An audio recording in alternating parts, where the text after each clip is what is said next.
Miss হবে না আপনার পছন্দের টিভি শো। দেখুন জি5 অ্যাপে একদম ফ্রি। ভালো খবর। কি খবর গো? তোর মায়ের বোধহয় একটু একটু করে স্মৃতি ফিরছে, বুঝলি?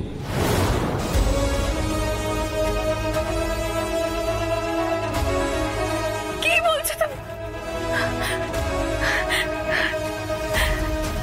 কি বলছো তুমি ছেলে কাকা? সত্যি বলছো তুমি? বলো বলো সত্যি। হ্যাঁ রে জোনাকি, আমি ঠিক বলছি, আমি সত্যি বলছি। জোনাকি, তোর মা আজ নিজের মনে মনেই বলছিল যে ওরা পুচকির বাবাকে মেরে ফেলেছে। আমি কেন মারবো? আমি কেন বিষ খাওয়াবো?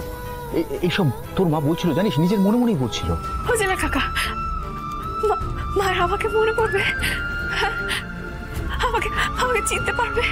এখনই যেন আবার আবেগের বশে সবার সামনে সবকিছু হুট করে বলে ফেলতে যাস না, তাতে কিন্তু হিতে বিপরীত হবে, বুঝতে পেরেছিস? আমার বড্ড ভয় হচ্ছে ছেলে কাকা। এত বড় সত্যিটা আমি এখনো কাউকে বলতে পারি। এ বাড়ির উপরেও অনেক শত্রুর কুনজর আছে গো। কখন যে কে কি করে ফেলবে তার নেই ঠিক। না না, আমি আমি সব সত্যিটা আমি উকিল বাবুকে বলে দেবো, তাতে আমাকে উনি ভুল বুঝুক। আমার বিশ্বাস করো, আমার কিচ্ছু এসে যায় না।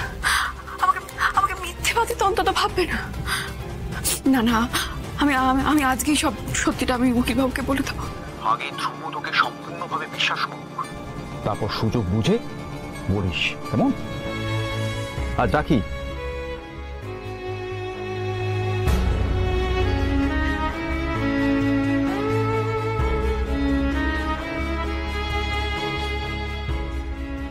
কি ব্যাপার? মুখটা তো ডাউন কেন? হ্যাঁ মানে মুখটা দেখে মনে হচ্ছে। কি হয়েছে বলো? এত টেনশন কিসের? প্যানিক দিদিমণি, বলো।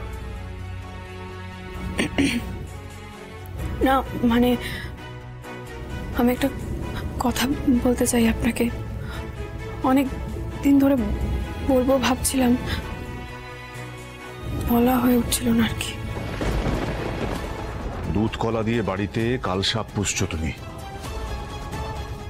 সেই কালসাপ যে তোমাকে ধ্বংস করবে বলে তোমার বাড়িতে ঘাঁটি গেড়েছে। কি বলছো তুমি রঘু? কার কথা বলছো? জোনাকি বিশ্বাস। এই জোনাকি বিশ্বাস কার মেয়ে জানো? কার? অর্ধেন্দু বিশ্বাস। অর্ধেন্দু বিশ্বাস। সোদপুরের সেই অর্ধেন্দু বিশ্বাস। অজয়, মুহুরি। আমরা যে স্ট্যাম্প পেপারে স্ক্যামটা করেছিলাম সে তো ওই ধরে ফেলেছিল, আর তারপর এক্সপোজ করে দেবে বলে আমাদের থ্রেটও দিয়েছিল। প্ল্যান করে অর্ধেন্দুকে তো সরিয়ে দিয়েছিলাম, আর তার বউকে পাঠিয়ে দিয়েছিলাম সংশোধনাগারে। এখন সে ওখানেই মানসিক ভারসাম্যহীন হয়ে আছে। তাদেরই মেয়ে জোনাকি বিশ্বাস। এবার বুঝতে পারছো তো অজয়, কোন টাইম বম্বের উপর বসে আছি আমরা? কি কি বলছো তুমি রঘু? কি ভয়ঙ্কর বিপদের কথা শোনালে তুমি। জি5 ডাউনলোড করুন আর সব এপিসোড দেখুন একদম ফ্রি।